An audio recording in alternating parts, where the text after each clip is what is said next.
I never understood all the controversy about Dylan going electric, playing an electric guitar with a drummer and a full band. But watching Complete Unknown, you realize that he did so at the Newport Folk Festival. Like, it's called Folk Festival. It's right there in the name, to be fair. So the film has Pete Seeger, played by Edward Norton, trying to persuade Dylan to play acoustic guitar and do something more in line with folk. And he says he's not asking Dylan to change his whole career. He's not asking him to change the type of music he's playing. He's just saying, for this one night, please play a folk song because it's a folk festival. As Pete Seeger explains to Dylan in the film, quote, "We built Newport for the purpose of sharing folk music." I mean, that's a pretty clear mission statement. And throughout the film, Seeger is warning against, quote, electrified instruments. Dylan, meanwhile, is more ambivalent on the topic, and this ambivalence comes to a head in the Newport Folk Festival when Dylan comes out with his band and the crowd becomes belligerent and starts throwing rubbish at the stage, although some people seem to like it. Dylan likely just felt that he had to play his songs as they appeared on his new album, Highway 61 Revisited. He couldn't just play them acoustic because that's not how the songs were.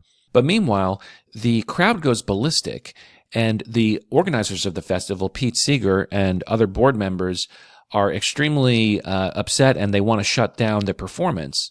But ironically, if you listen to the music, sung by Timothée Chalamet quite adeptly, this music strikes us as quite wholesome, actually.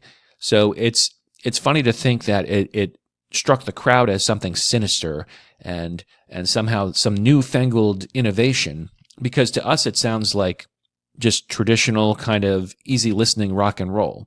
Not to say they're not great songs. A Complete Unknown is at least a celebration of folk music, a type of music that seems quaint now, just a man or a woman playing an acoustic guitar and singing. You don't really hear that type of music anymore. Even a few decades ago in the 90s, though, you would hear artists with songs in that bare bones production. So it's sad because music nowadays is very slick and overproduced. You take Monica Barberwith, who plays Joan Baez, such a beautiful voice. So if she were an artist now, what venue would there be for that voice other than playing a folk music star from the 1960s, as in this film? What would even Bob Dylan do nowadays?